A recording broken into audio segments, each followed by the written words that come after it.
ঘুম না হওয়ার উল্লেখযোগ্য কয়েকটা কারণ, তার মধ্যে অন্যতম হচ্ছে দুশ্চিন্তা করা। আপনি যখন মস্তিষ্কের মধ্যে চিন্তার প্রভাব ফেলবেন, আপনার ঘুমের ব্যাঘাত ঘটতেই পারে। আপনি যখন 8টায় খাবেন না, 10টায় বিছানায় যাবেন না, তখন আপনার ঘুমের ব্যাঘাত ঘটতেই পারে। আপনি যখন শারীরিক চর্চা করবেন না, শরীরটাকে ক্লান্ত করবেন না, আপনার ঘুমের সমস্যা হতেই পারে। খাবার খাওয়ার সাথে সাথে যখন আপনি 1-2 গ্লাস বা 3 গ্লাস পানি খাবেন, তখন ফ্যাটের মধ্যে গ্যাসের সম্ভাবনা থাকে, ফ্যাটে জ্বালাপোড়া করে। আপনি যদি মানসিক প্রশান্তির চর্চা না করেন, আপনার ঘুমের সমস্যা হতেই পারে। আপনি আজে বাজে চিন্তা করবেন, কি করে আপনার ঘুম আসতে পারে? সারা রাত জেগে জেগে জেগে জেগে বেহায়াপনা মেয়েদের ছবি ভিডিও দেখছেন, কি করে আপনার ঘুম আসতে পারে? ঘুম আসার কিছু সহজ কৌশল। আপনি 8টায় খাবেন, 10টায় বিছানায় চলে যাবেন, মস্তিষ্কটাকে একেবারে ফ্রি করে দিবেন, কোনো ধরনের টেনশন করা যাবে না। এবার দুশ্চিন্তা যদি আসে, তাহলে কি করতে হবে? ভালো করে শরীরটাকে ধুয়ে উজু করে 5 বার নামাজ পড়েন, প্রশান্তির চর্চা। সেজদার মধ্যে যাবেন, লম্বা করে সেজদা দিবেন, লম্বা করে রুকু দিবেন।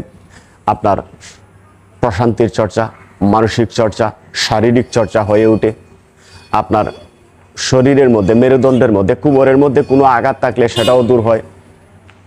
আপনি সেজদা লম্বা করে দিবেন, নামাজ শেষ করে আল্লাহ তাআলার কাছে হাত তুলে একটু বলেন, আল্লাহ আমাকে মানসিকভাবে শান্তি দেন, আমার দুশ্চিন্তা দূর করে দেন, সঠিকভাবে ঘুম দেন।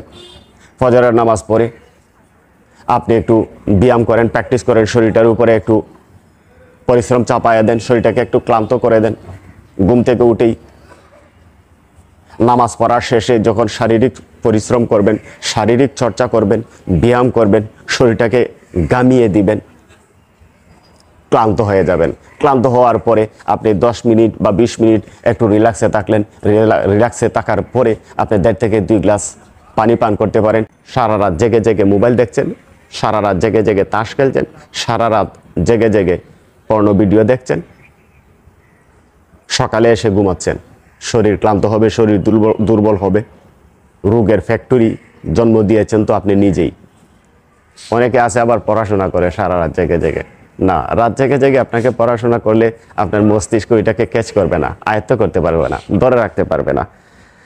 এখন আসেন, যদি সারা রাত জেগে জেগে আপনি যখন ভোরে বা ফজরের আজানের সময় শয়তান এসে আপনাকে ঘুম পাড়িয়ে দিল, আপনি আর ঘুমাবেন না। দুপুরের দিকে, বিকালের দিকে আপনার ঘুম আসতে পারে, আপনি আর ঘুমাবেন না। কীভাবে আর্লি ঘুমাতে পারেন বলে দিচ্ছি, মনোযোগ দিয়ে শুনেন। সারা দিন আপনার শরীর ক্লান্ত থাকবে, সারা দিন আপনি দুর্বলতা অনুভব করবেন, ঘুম অনুভব করবেন, আপনি ঘুমাতে যাবেন না।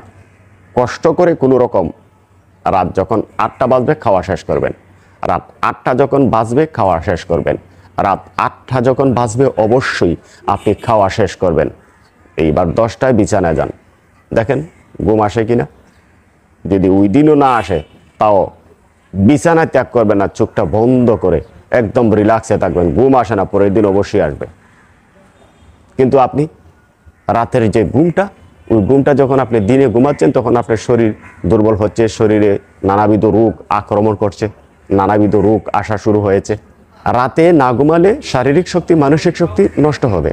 দিনে ঘুমালে শারীরিক শক্তি, মানসিক শক্তি নষ্ট হবে। হ্যাঁ, দুপুরে খাওয়ার পরে আপনি কিছুটা রেস্ট নিতে পারেন। তবে যারা বলেন যে আমার তো রাতে ঘুম হয় না, যাদের রাতে ঘুম হয় না, তারা অবশ্যই দিনে ঘুমাবেন না।